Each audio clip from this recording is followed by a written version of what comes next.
Class 11 ফিজিক্সে significant figure প্রথম চ্যাপ্টারের আন্ডারে একটি প্রচণ্ড গুরুত্বপূর্ণ টপিক। এতে ছখানা নিয়ম আছে, সেই ছখানা রুলস পড়ার পর সিগনিফিক্যান্ট ফিগার ক্যালকুলেশন করতে হয়। বাট আমি তোমাদেরকে একটাই নিয়ম বলবো, সেই নিয়মটা গোটা ইউটিউবে কোথাও পাবে না।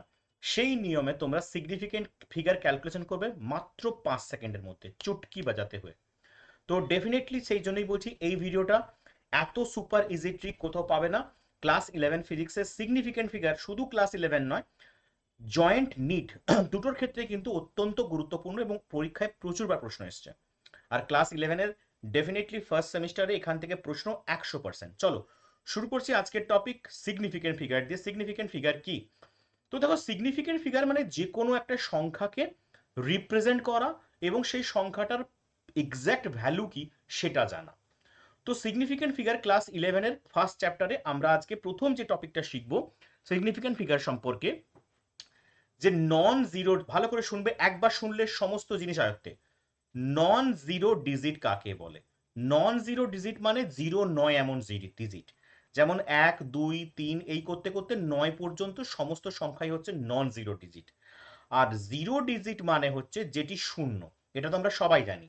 এটা যদি বুঝতে পারো তাহলে তোমার অর্ধেকের বেশি সিগনিফিকেন্স ফিগারের হয়ে গেছে, কারণ এই একটাই ফর্মুলা, কোনটি নন জিরো আর কোনটি জিরো, এটাকেই তোমাকে মাথায় রাখতে হবে, কিচ্ছু না।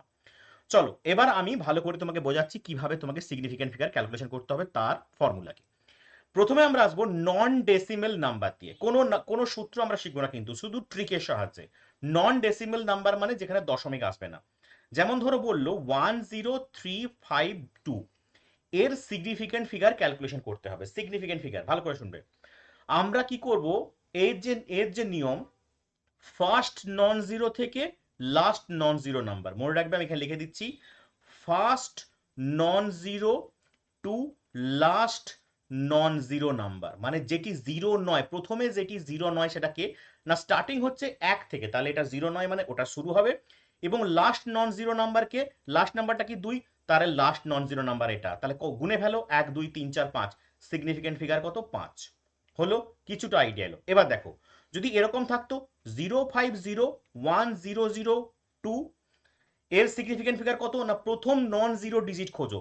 প্রথম নন জিরো ডিজিট কে? না 5, কারণ জিরোটা ফার্স্টে হবে না, কারণ জিরোটা zero. Last non zero digit কে? 2, তাহলে 1 2 3 4 5 6, এই ছখানা সংখ্যাই হচ্ছে সিগনিফিকেন্ট ফিগারে পড়বে। তাহলে সিগনিফিকেন্ট ফিগার কত এখানে? 6। আবার দেখো 01000, এইটা দেওয়া আছে, এর সিগনিফিকেন্ট ফিগার ক্যালকুলেট করতে বলছে। দেখো ফার্স্ট নন জিরো নাম্বার কে? এই 1। লাস্ট নন জিরো নাম্বার কে? কেউ নেই, বাকি সব জিরো, তাহলে এখানে সিগনিফিকেন্ট ফিগার কত? 1। নন ডেসিমেলের আবার সূত্রটা বলছি, first non zero to last non zero. আরো কিছু এক্সাম্পল, 0100100, এটার সিগনিফিকেন্ট নাম্বার কত? দেখো ফার্স্ট নন জিরো নাম্বার কে? এই 1। লাস্ট নন জিরো নাম্বার কে? এই 1, কারণ বাকিগুলো জিরো হয়ে যাচ্ছে, তাহলে এটাও কাউন্ট হবে না, সামনেরটাও কাউন্ট হবে না, এই চারটি সংখ্যা কাউন্ট হবে। তাহলে এর সিগনিফিকেন্ট ফিগার কত? 4। 050032000, এইটার আমি বললাম যে সিগনিফিকেন্ট ফিগার কত। না ফার্স্ট নন জিরো কে? না এই 5টা। লাস্ট নন জিরো কে? 2, কারণ এই তিনখানা জিরো লাস্টে আছে, তাহলে এটা কাউন্ট হবে না। তাহলে এখানে কাউন্ট হবে এই মিডিল সংখ্যাগুলো, কটা? 1 2 3 4 5, তাহলে সিগনিফিকেন্ট ফিগার 5। তাহলে নন ডেসিমাল নাম্বারের ক্ষেত্রে ফার্স্ট নন জিরো থেকে লাস্ট নন জিরো অব্দি কাউন্ট করবে, সবগুলোই সিগনিফিকেন্ট, বাকিগুলো নয়।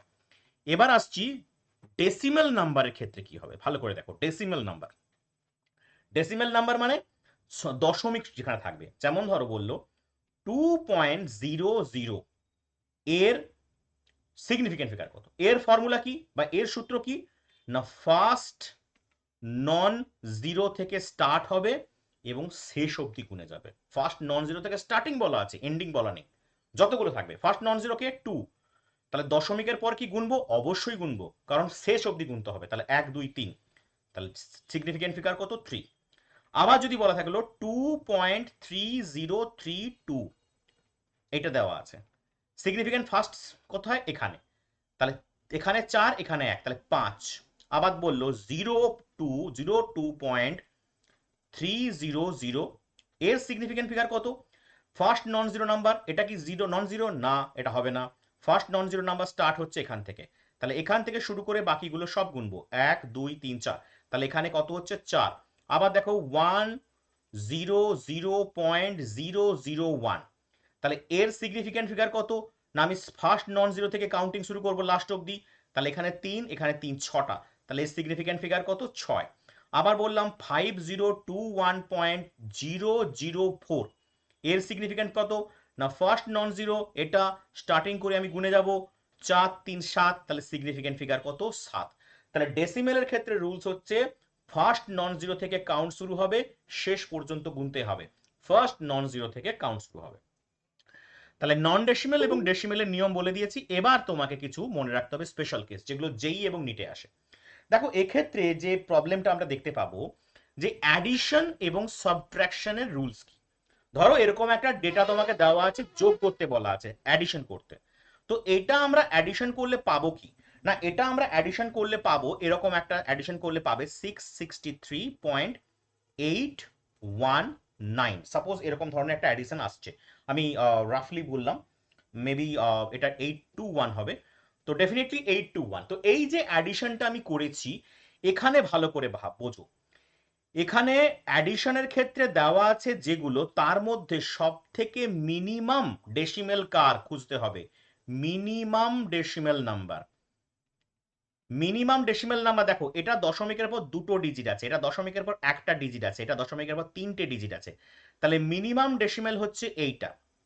তাহলে মিনিমাম যদি ডেসিমেল ওইটা হয়, তাহলে আমাকে কি করতে হবে, দশমিকের পরও মিনিমাম একটি মাত্র ডিজিট নিতে হবে, তাহলে কি হবে 663 পয়েন্ট, এটা কত আছে 8, তারপরে যেহেতু 2 বা 1 আছে, তাহলে আমরা 8টা 8ই থাকবে, যদি ওটা 5 বা 6 এর বেশি হতো তখন কিন্তু আলাদা হতো, তখন রাউন্ডিং অফ করতে হতো। রাউন্ডিং অফ যারা জানো না, ডেফিনেটলি এর পরের ভিডিওটা রাউন্ডিং অফ আসছে, দেখে নেবে, রাউন্ড অফের ভিডিও প্রচন্ড ইম্পর্টেন্ট, রাউন্ড অফ তোমায় করতেই হবে।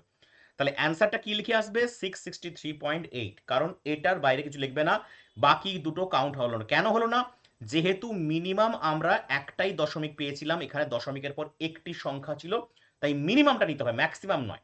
ওকে, অ্যাডিশন এবং সাবট্রাকশনের ক্ষেত্রে এটা প্রযোজ্য। এবার আসছি মাল্টিপ্লিকেশন এবং ডিভিশনের ক্ষেত্রে কি একই নিয়ম প্রযোজ্য হবে। দেখো মাল্টিপ্লিকেশন এবং ডিভিশন করলে এটা যেটা আসবে, সে রেজাল্টটা কি আসবে, না আমি ধরলাম এটা আসলে 0.891 এসছে বা 819 আসবে, আমি এটা ওকে 819 এসছে, সাপোজ আমি এটা মাল্টিপ্লিকেশন করে পেয়েছি আমি। এবার দেখো এইটার সিগনিফিকেন্ট ফিগার কত, না 3, তাহলে আমি লিখে দিলাম 3। এটার সিগনিফিকেন্ট ফিগার কত, না 1, কারণ একটাই মাত্র দশমিকের পর যেহেতু আগেরগুলো কাউন্ট হচ্ছে না, কারণ নন জিরো থেকে স্টার্ট হয়, তাহলে সিগনিফিকেন্ট ফিগার কত 1।